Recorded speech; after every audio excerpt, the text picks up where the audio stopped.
Is DEI dead? Where do we go from here? Well, let's start with the acronym DEI, Diversity, Equity, and Inclusion.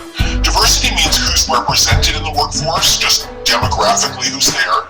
Equity refers to the concept of treating everybody fairly, and inclusion refers to the idea of belonging.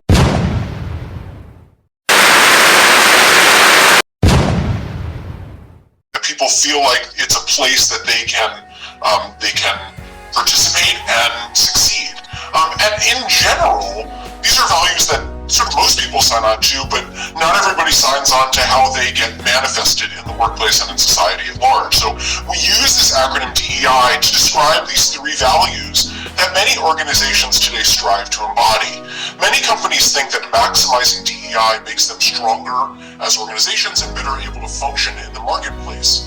I want to be clear, DEI is not a euphemism for affirmative action, although I think a lot of people can hear it that way. So what the Supreme Court said in this case that you referred to, called Students for Fair Admission against Harvard and University of North Carolina, is that affirmative action in higher education, that is colleges and universities, is illegal. You cannot discriminate on the basis of race in order to confer a benefit on traditionally underrepresented racial minorities.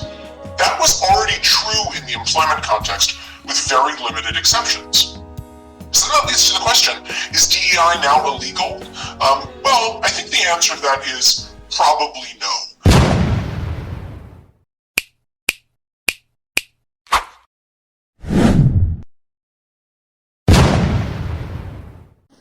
DEI was basically something that the federal government, at the times of the laws in the 50s and 60s, when they were going through all those traumatic changes for affirmative action and things like that for Black Americans and Afro Americans, that they wanted to keep their ass out of court. They wanted to trim down the lawsuits. So they made every job at least have at least one Black person to work for them. So that's why a lot of companies like Nike and Amazon don't even go by it, but please don't let them fool y'all with this.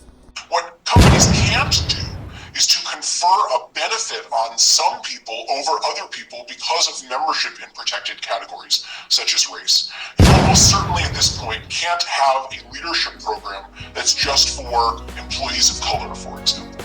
Companies can use proxies for race, such as socioeconomic status, in order to increase racial diversity, or whether they can require that candidate pools, that is the pool of applicants from which a job is being selected or a promotion is being selected, include a certain percentage of diverse, which often frankly means non-white candidates. Those are things that the courts are going to work out, but is DEI dead? I think the answer to that is no. And did the Supreme Court say that DEI is illegal or unconstitutional?